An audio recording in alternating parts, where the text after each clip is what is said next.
One of the things that Property Tribes TV wants to do more of is to bring you landlord stories, and I'm delighted to be joined on Skype by Anton Wisely, and Anton has a very interesting story. So welcome, Anton, thanks for joining us.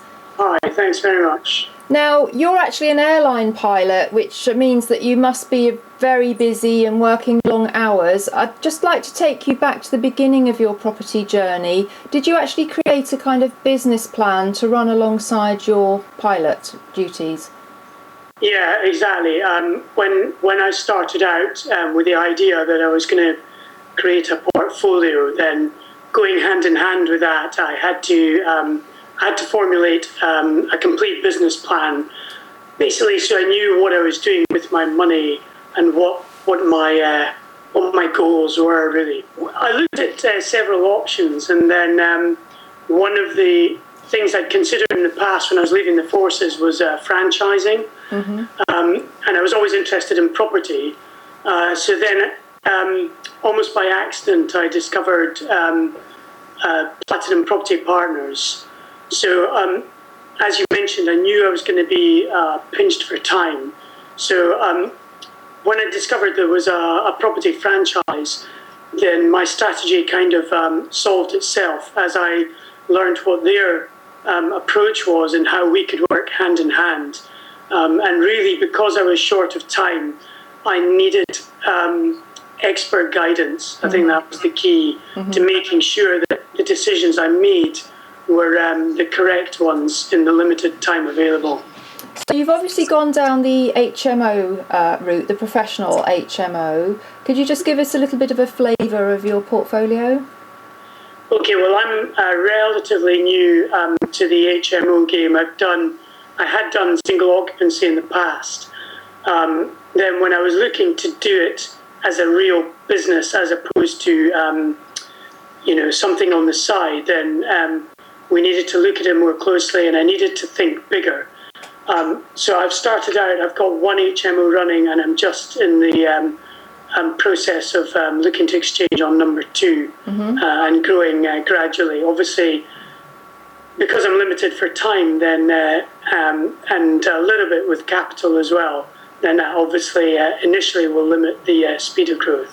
Absolutely. Was your intention to create a sort of pension for yourself, or do you ultimately want to give up flying and go into property full time?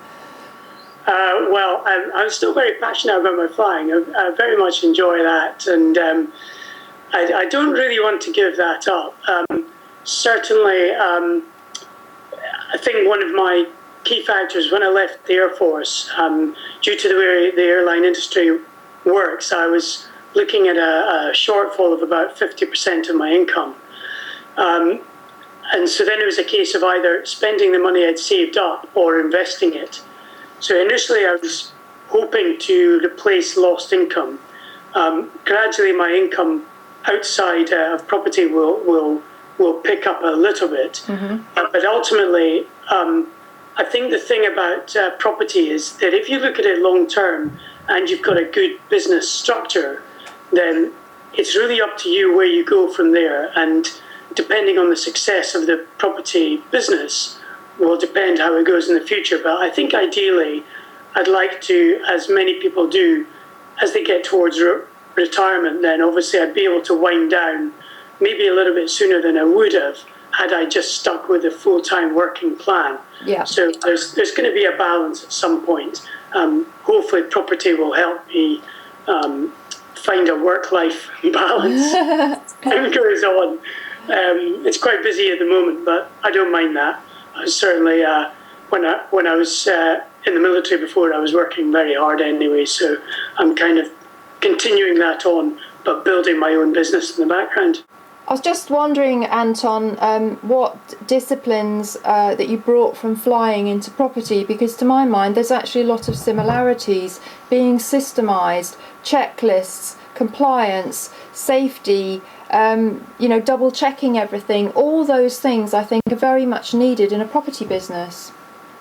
Yeah, absolutely, Vanessa. Certainly both from my flying experience and from the military, the old expression belts and braces, where you always have a backup plan. Yeah. Never leave anything to chance. Invariably your plans don't go exactly as you hope they would, and things will happen along the way.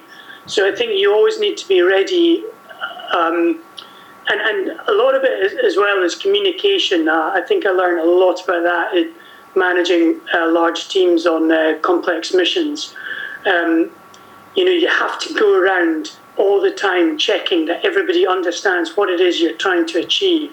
I think if everybody has a clear goal and you're all singing from the same hymn sheet, then that helps solve a lot of problems. But you're absolutely right. Checklists, absolutely. If you've got things that need done, then do form a list. Have a whiteboard. I can see you've got that yourself. Have things ticked off as you go along, and maybe subdivide it into areas that need looked at. So yeah, I completely agree. I think no matter what your background is, you can always bring in experience. Wherever it is you've come from, you'll probably have learned along the way some training that anybody has received in any company is going to be useful in this sort of business. Indeed. Well, thanks very much for joining us on Property Tribes TV, Anton. And what I would like to suggest is that if people have any questions for you about your property journey, that they can drop them onto the thread. Would you be so kind as to respond to any questions that this interview might have generated? Yeah, of course, I'd be delighted to. Thanks very much. Okay, thanks very much. And thank you for watching this interview with Anton Wisely, landlord and pilot.